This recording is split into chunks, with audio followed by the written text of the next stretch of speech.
모여 있는 데처럼 오늘은 동정녀 탄생이란 제목으로 설교하겠습니다. 우리는 예수님 동정녀 탄생을 믿는다. 예수님께서 처녀 마리아에게 나셨음을 믿는다. 그것이 우리의 신앙이죠. 이제 다른 표현으로 우리는 예수님의 신성을 믿는다.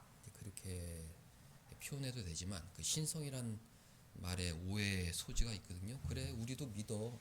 예수님은 사람이지만 하나님을 많이 닮으신 분이야. 그렇게 이야기도 할 수 있기 때문에 예수님의 신성을 가장 잘 나타내는 성경의 증거가 무엇이냐? 부활이죠. 죽음에서 부활하셨다. 사람은 부활하지 못하지만 예수님께서 부활하셨다. 그것을 보아도 예수님은 신성을 가지신 하나님의 아들이다. 그렇지만 이제 죽은 나사로도 부활하고 도르가도 부활하고 부활 사건이 또 기록이 되어 있기 때문에 정말 유일무이한 사건은 동정녀 탄생이다. 예수님은 처녀의 몸에서 성령으로 잉태되어 태어나셨다. 그 사실을 볼 때 우리는 예수님은 인간과 다른 신성을 가지신 하나님의 아들이다. 그렇게 성경을 근거도 받아들이는 것입니다. 예수님의 신성을 믿는다. 우리도 믿어. 예수님은 사람이야. 하나님의 속성을 많이 닮으셨지.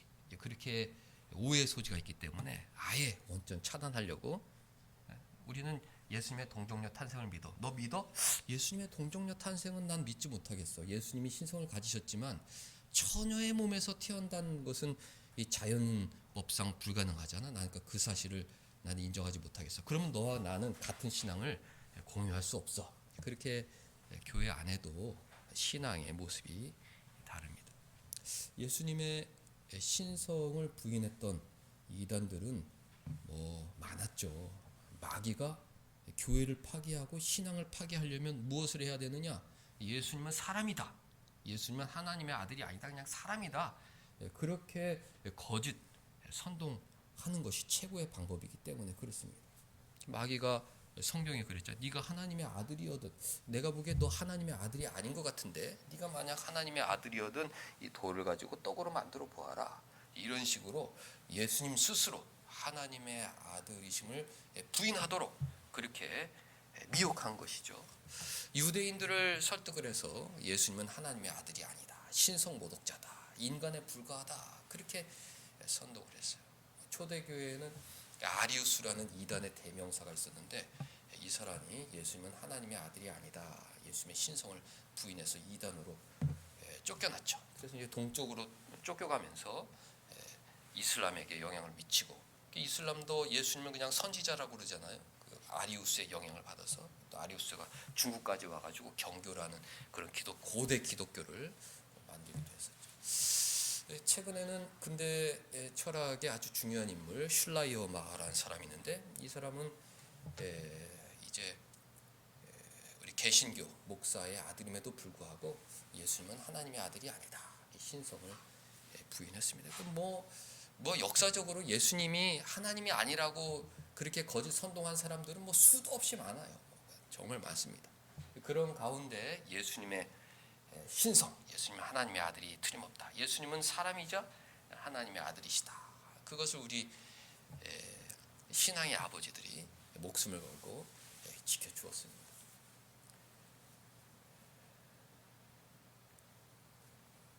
고대 정통신학의 아버지 아다나시우스가 목숨을 걸고 아리우스하고 싸우면서 그 교리를 지켜주었고 가장 최근에는 몇 번 시리즈 설교에 소개했던 메이천 박사란 분, 웨스트민스터 학교 신학교의 창시자 우리 박윤선 박사님의 스승이죠. 메이천. 그리스도의 동정녀 탄생이라는 명절을 출간한으로 자유신학을 대항해서 우리 정통신학을 보수했습니다.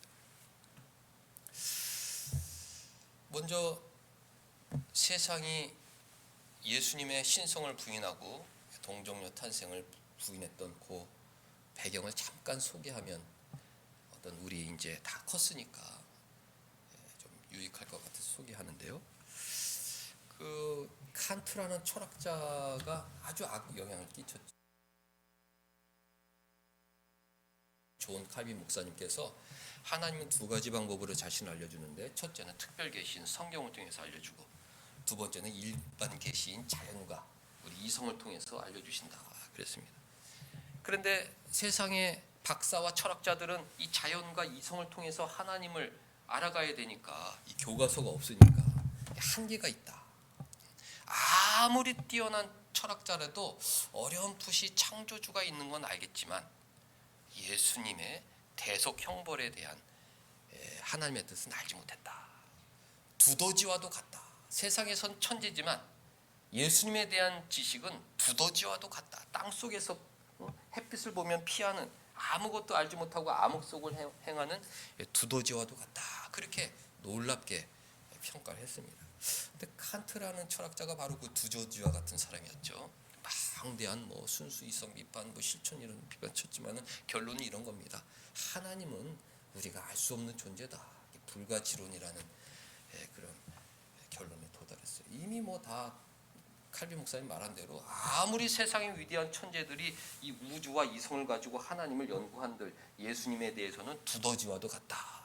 칸트가 다른 건 내가 알겠는데 하나님은 잘 모르겠다. 우리가 인간이 알 수가 없다. 그래서 이 칸트의 사상이 유럽을 지배했습니다. 그런 가운데 이 개신교 목사의 아들 천재 슐라이어 마하라는 사람이 태어났는데 어떻게든지 세상과 좀 같이 가고 싶은 거예요. 뭔가 좀 이게 세상으로부터 따돌림 당하고 우리가 무식한 사람이라고 손가락질 받고 조롱받아서는 안 되는데, 그래서 나름대로 자기 딴에는 기독교를 변호한다고 이제 신학 사상을 체계를 만들었는데 이런 얘기를 했습니다. 우리는 지정의가 있다. 우리가 이제 이성으로 어떤 학문을 하는데 종교는 이성의 영역이 아니라 감정의 영역이다. 그렇게 얘기를 했어요. 이성으로 얘기해서는 칸트 같은 철학자가 안 될 것 같으니까 지정의 중에 세상 학문은 지의 영역이지만 종교는 감정의 영역이다. 우리 감정을 통해서 하나님과 얼마나 교제하는지, 그것이 종교의 본질이다. 이런 얘기를 하면서 성경을 연구하고 이 성경 지식을 통해서 우리가 신앙생활을 하는데 그런 종교에서 이제 좀 기독교를 좀 타락시켰죠.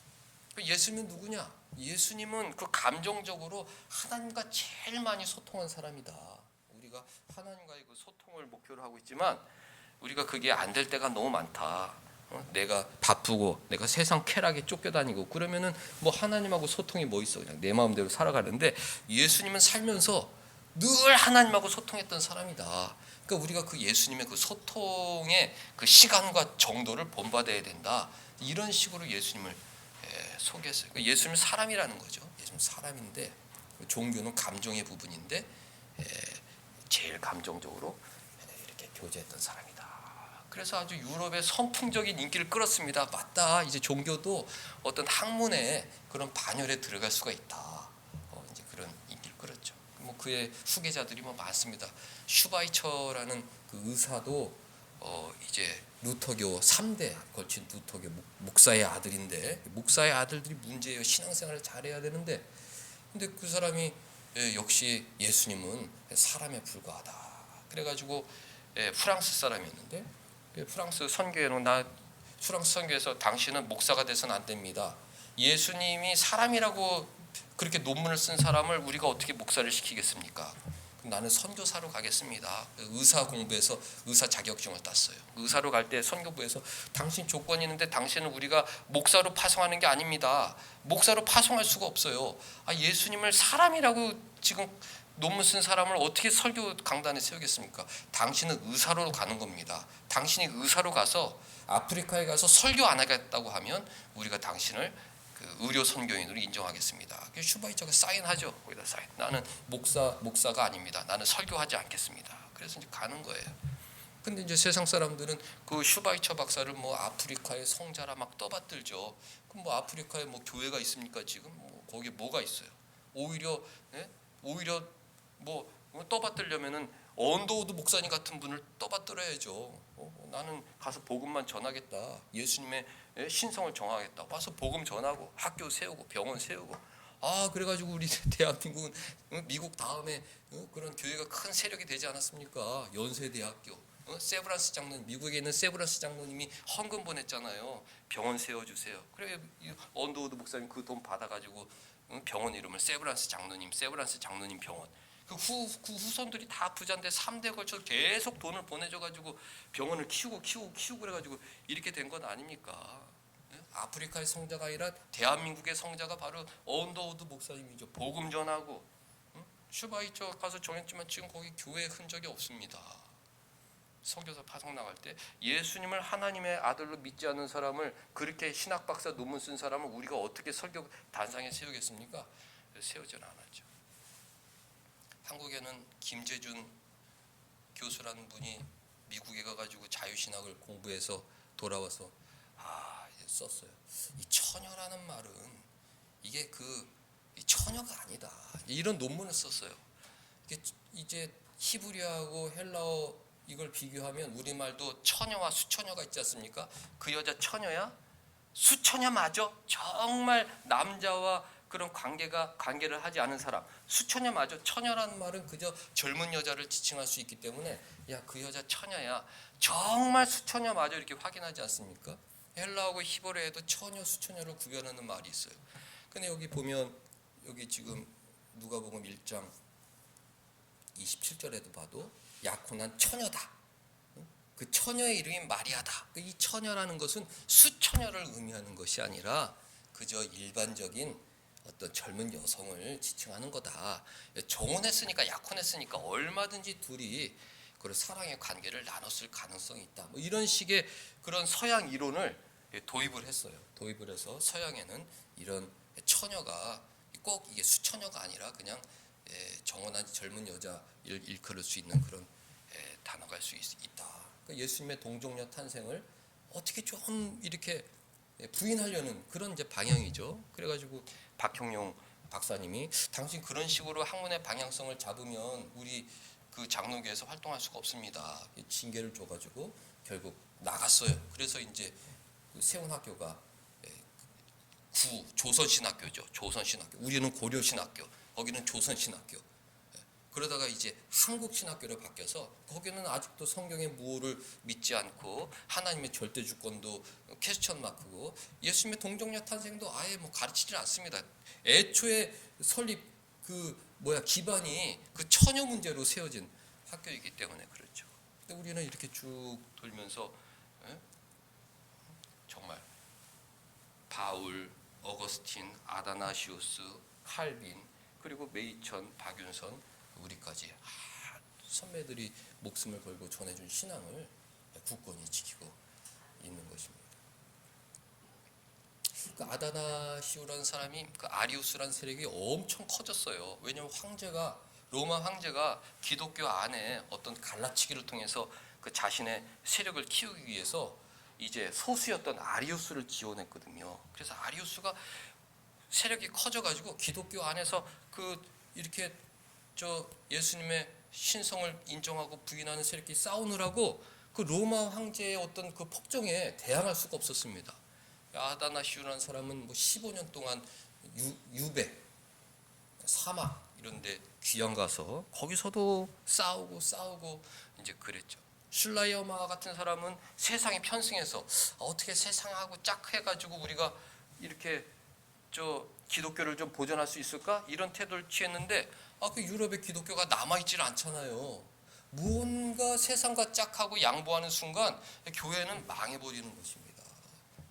종교는 이성의 영역이죠. 예수님께서 하나님이자 사람이라는 그 진리를 통해서 우리가 감사의 감정을 느끼고 거기에서 의지로 향해 나아가는 건데 이 지성은 완전히 무시하고 무언가 막연한 어떤 신비적인 그 체험, 근거가 없는 진리의 근거가 없는 우리가 진리로 자유해야 되는데 진리를 가르치지 않고 막연한 체험을 강조하고 예수님은 그저 하나님과 교제했던 사람이다 이랬더니 유럽 종교가 없어져 버렸잖아요. 다 사라져 버렸잖아요. 근데 아다나시우스는 타협하지 않았어요. 예수님이 하나님이라는 건 우리가 양보할 수 없는 진리다. 성경이 우리가 증거하는 진리고, 예수님이 사람이라면 우리가 믿을 필요가 뭐가 있냐. 성경이 예수님을 하나님의 아들이라고 증거하고 있는데 어떻게 그런 황제가 지지한다고 우리가 그 팔을 따라갈 수 있느냐. 그래서 무던히 싸웠어요. 결국 승리했습니다. 그 황제가 죽고, 하나님의 절대 주권이죠. 그 황제가 죽으면서, 그 아리우스의 후원자가 없어지면서 다시 기독교의 그 정통 세력들이 일어나면서 아리우스를 이단으로 축출해서 동방으로 쫓아보냈죠. 그때 교회에서 세상 사람들이 아다나시오에게 별명을 지어줬는데, 라틴어로 콘트라 문둠이라는 별명이에요. 콘트라는 영어 콘트라스트 보면 알겠지만 대조하다, 대항하다, 싸우다 이런 뜻이고, 문둠이라는 것은 라틴어로 세상인데, 세상과 대항했던 아다나시우스, 세상과 싸웠던 아다나시우스, 그 세상과 목숨을 걸고 싸웠기 때문에 아다나시우스가 우리가 기독교 신앙을 물려받을 수 있었다. 이런 감사의 마음이 담겨 있는 거죠. 후대 사람들은 정통 신앙의 아버지 그렇게 붙여줬어요. 당대 사람들은 콘트라문두. 우리가 세상의 그 치열한 공격으로부터 우리가 정말 파멸될 뻔했는데 아다나시우스가 일어나가지고 우리 신앙을 지켜주었다. 세상과 대항했던 콘트라문둠 아다나시우스, 얼마나 멋집니까? 정통 신앙의 아버지. 우리가 세상에 살아갈 동안 세상이 이런다고 우리가 세상과 짝해서 저 사람들도 납득할 만한 어떤 그런 포지션을 취하겠다, 이러면 교회가 망하고 신앙이 무너지는 것입니다. 세상에 간단하게 너 왜 술 안 먹냐? 술 먹으면 죄라는 게 성경에 어디 있어? 어떻게 짝할 수 있을까? 그렇게 생각하는 순간 한 잔 정도는 괜찮지 않을까?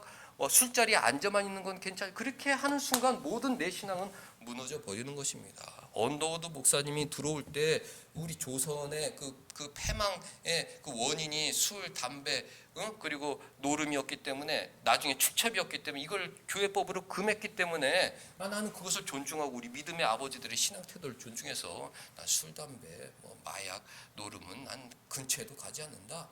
그 우리 경건한 사람들의 태도인 것이죠. 이 세상 사람들은 아주 이 지엽적인 거, 그런 걸 가지고 교회를 공격해서 그것이 성공하면 조금 더 큰 것으로 공격하고 그렇죠. 자유주의 신학자들의 이론이 이래요. 두 가지인데, 첫 번째는 소개해드린 대로 처녀, 수처녀라고 표기하지 않고 처녀라고 표기했기 때문에 이거 동정녀 탄생을 의심해봐야 된다, 이런 의견이고, 두 번째는 이제 예수님 사후 제자들이 예수님을 신격화하려다 보니까 예수님을 하나님의 아들로 격상하는 그런 지경에 이르렀다. 예수님을 우상화했다는 것이죠. 그러니까 우리가 예수님의 그 우상화를 다 지우고 정말 객관적으로 성경의 내용, 또 성경도 신화랑 전설적인 부분들이 많이 들어갔으니까 그런 것들을 다 제하면, 그러면은 그 본래 어떤 그 인간 예수의 모습이 나올 것이다. 이런 식으로 이제 접근을 하는 거죠. 성경을 보면 27절 처녀 마리아다 그랬죠. 29절 처녀 어찌민가 그랬죠. 31절 잉태하여 아들 낳을 것이다 쭉 되어 있죠. 34절 보면 마리아가 천사에게 말하되 나는 남자를 알지 못한다, 그렇게 돼 있어요. 성령의 감동으로 기록된 성경에 나는 남자를 알지 못한다. 정말 처녀라는 것이죠. 하나님의 감동으로 기록된 성경에 나는 남자와 경험이 없습니다. 그런데 그런 자유주의 학문을 연구하는 사람들은 이런 구절에는 신경을 쓰지 않습니다. 그 처녀라는 다른 구절에만 신경을 쓰는 거죠. 마리아의 이 말은 거짓말이다, 창피하니까 거짓말로 한 것이다, 이런 식으로 넘어가는 거예요. 성경을 대하는 자세가 너무도 가볍다. 자신들의 가설을 통과시키기 위해서 성경을 짜집기 하는 것입니다. 근데 성경에 나는 남자를 알지 못한다. 35절 성령이 네게 임할 것이다. 지극히 높으신 이의 능력이 너를 덮을 것이다. 네가 남자를 알지 못하고 처녀의 몸이지만 동정녀 몸에서 예수라는 하나님의 아들이 태어날 것이다. 35절 마지막 하나님의 아들이라 일컬어질 것이다. 네 친족 엘리자벳도 늙어서 아들을 배웠다. 옛날에 사라도 경수가 끊어졌고 엘리자벳도 경수가 끊어져서 아들을 낳을 수가 없었지만 하나님의 주권으로 다 잉태해서 아이를 배웠듯이 너는 남자를 알지 못하는 몸에도 불구하고 아이를 갖게 될 것이다. 그렇게 예언을 해 주었던 것입니다. 하나님 말씀을 무오하다고 믿고 이 무오한 성경이 기록된 동정녀 탄생을 믿으면 우리 신앙에 큰 유익이 있습니다. 첫째, 예수님은 하나님의 아들이시구나. 그 믿음이 세워지는 거예요. 동정녀 탄생을 믿지 않으면 예수님은 사람에 불과하다. 예수님은 제일 하나님과 가까웠던 사람이다. 제일 하나님을 닮았던 사람이다. 이제 그렇게 격하가 되는 거죠.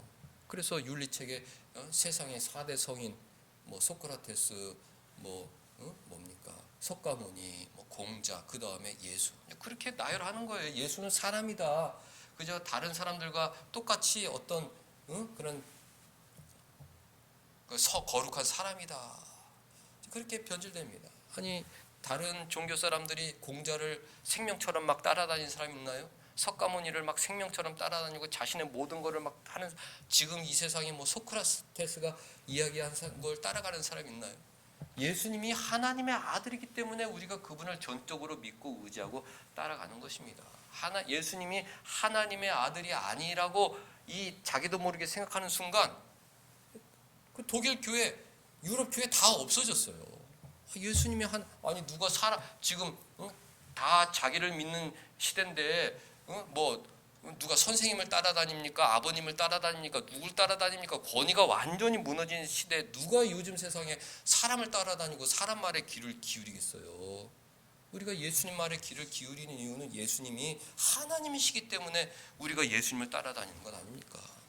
불교도요 석가모니 교라고 안 붙여요. 자기네들은 석가모니를 믿는 종교가 아니에요. 석가모니의 그 착하게 살라는 가르침, 뭔가 깨닫는, 그래서 불교잖아요. 붓다는 깨달은 자인데 우리는 깨달은 자가 되기를 원한다. 그 석가모니가 깨달았던 그 신비한 깨달음을 우리가 깨닫기를 원하는데 그 불교예요. 우리가 이슬람을 마호멧교라고 그랬어요. 너네들은 마호멧이 교주지 마호멧 말만 듣지 자기네들은 마호멧교가 아니래. 우리 마호멧을 믿지 않는데요. 마호멧이 이렇게 소개해준 그 하나님, 그들은 알라라고 그러는데 알라라고 믿는다고 그러죠. 소크라테스는 그게 없고 공자교, 우리는 공자교가 아니잖아요. 걔는 아니래요. 우리 유교다. 우리는 예수교다. 나는 예수교다. 난 예수의 목숨을 거는 사람. 왜? 다 사람이지만 예수님은 하나님이시기 때문에 나는 예수교라고 놀림받는 게 난 너무 자랑스럽다. 너 예수 믿는 거야? 그래, 나 예수 믿는다. 왜? 예수님은 하나님의 아들이시니까, 진짜 신이시니까 우리 신앙의 이 베이스가 형성이 되는 것입니다. 교회 안에서도 예수님은 사람이다. 어떡하라고? 예수님께서 착하게 살라고 가르쳤으니까 우리가 착하게 살아야 된다. 난 싫은데? 사람의 말을 내가 왜 들어? 아니 우리가 교회를 다니면서 예수님이 하나님의 아들이라는 걸 믿으면서도 성화의 길이 어려운데 우리가 왜 성화의 길을 걷습니까? 예수님이 하나님의 아들이신데 하늘 영광 버리고 이 땅에 오셔서 날 위해서 목숨을 버리고 피 흘려 죽으셨기 때문에 내 대신 형벌 받으셨기 때문에 나를 구원해 주신 그 예수님이 나에게 착하게 살라고 부탁하셨기 때문에 내가 싫지만 나를 위해 죽으신 주님이 착하게 살라고 그러니까 내가 힘을 내봐야겠다. 천국에서 칭찬해 주신다고 그러니까 우리 주님의 우리 하나님의 아들이신 주님의 명령 때문에 이렇게 착하게 살려고 노력하는 것 아니에요. 근데 예수님이 그냥 사람이야. 예수님 착하게 살려. 나 싫어. 나 싫어. 그 예수님을 하나님의 아들이라고 믿지 않는 곳에는 성화도 없어요. 교회도 없고 신앙도 없고 다 아무것도 없게 되는 것입니다. 우리가 하나님의 아들이심을 믿어야 되는 거죠. 두 번째, 예수님의 그 대속 형벌을 믿게 되죠. 사람이 죽어봐야 그것이 나에게 무슨 유익이 되겠습니까? 하나님의 아들이 십자가에서 희생제물이 되어 돌아가셨기 때문에 내 죄가 용서받는 것이로구나. 가장 큰 은혜죠. 야, 사람이 죽었는데 너 대신 죽은 거래. 그거를 받아들일 수 있는 사람이 누가 있겠습니까? 자유주의 신학에서는 대속 형벌을 가르치질 않아요. 예수님이 왜 죽으셨느냐? 그것은 억울해도 그 세상 법에 순종하려는 그런 모습을 보여주신 것이다. 그렇게 말아요. 뭘 우리가 따라가야 되느냐? 어려워도 법에 순종하고 죽을 때까지 사람들 사랑하는 그 모습을 본받고 살아야 된다. 그 정도 윤리 수준으로 가르치죠. 우리 신앙은 그런 게 아니잖아요. 예수님은 하나님의 아들이시다. 100% 사람이시기 때문에 고통받고 죽으셨다. 나의 죄가 용서받았다. 나는 그래서 예수님께 감사하며 난 예수님께 목숨을 살아도 죽어도 주님을 위해서 산다. 주님이 가라는 대로 간다. 주님이 이곳에서 멈추라고 그러면 멈추고 가라고 하면 가고 주님께서 돌아오라고 그러면 돌아오고 나는 주님 시키는 대로 한다. 왜? 주님은 하나님이시고 게다가 나를 위해 목숨을 버리신 분이시기 때문이다.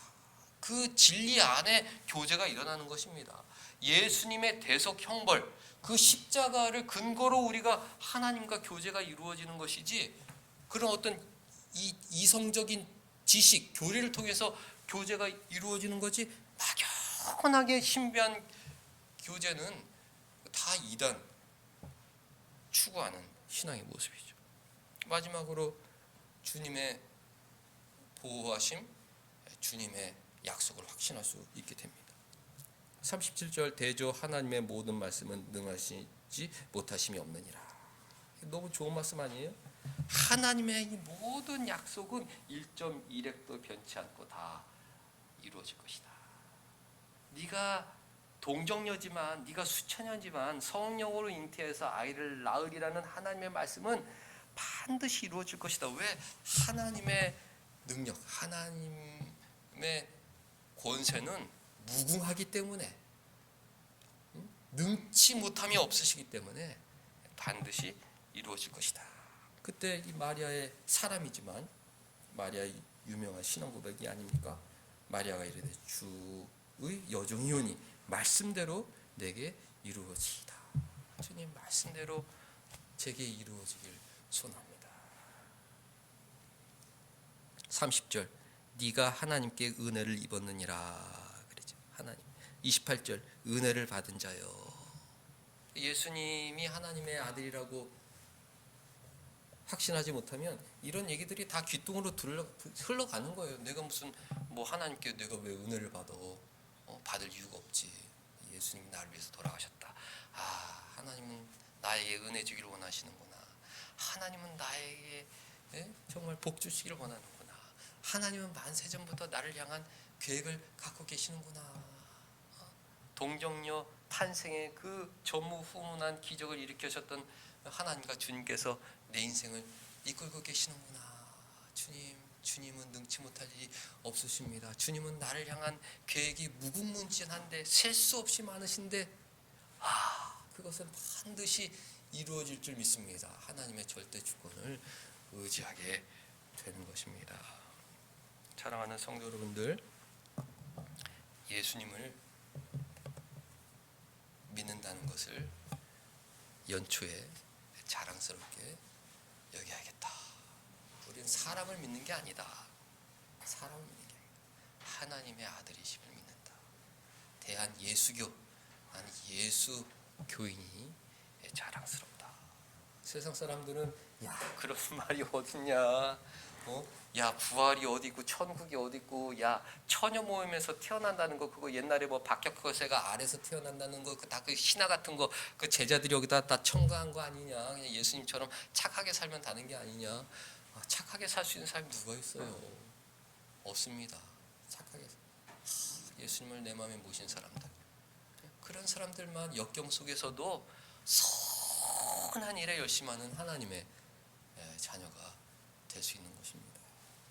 은혜를 받은 자여, 예수님의 십자가 은혜를 받았기 때문에 그 다음의 은혜들은 줄줄이 따라오겠구나. 나는 하나님의 은혜를 받은 사람이다.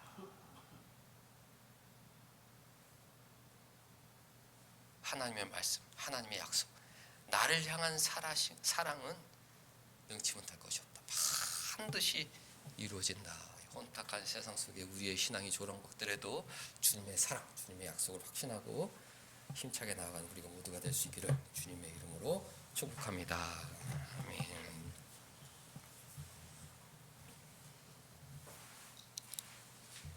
하나님 아버지, 오늘도 성령께서 우리와 함께하여 주셔서 하나님의 독생자 예수를 믿고 따르도록 인도해 주시니 감사드리옵나이다. 나를 향하신 그 십자가 사랑, 그 진리를 통해 주님과 더욱 깊은 인격적 교제를 나누게 해주셔서 주님 사랑하는 마음이 날로 깊어지게 하여 주옵소서.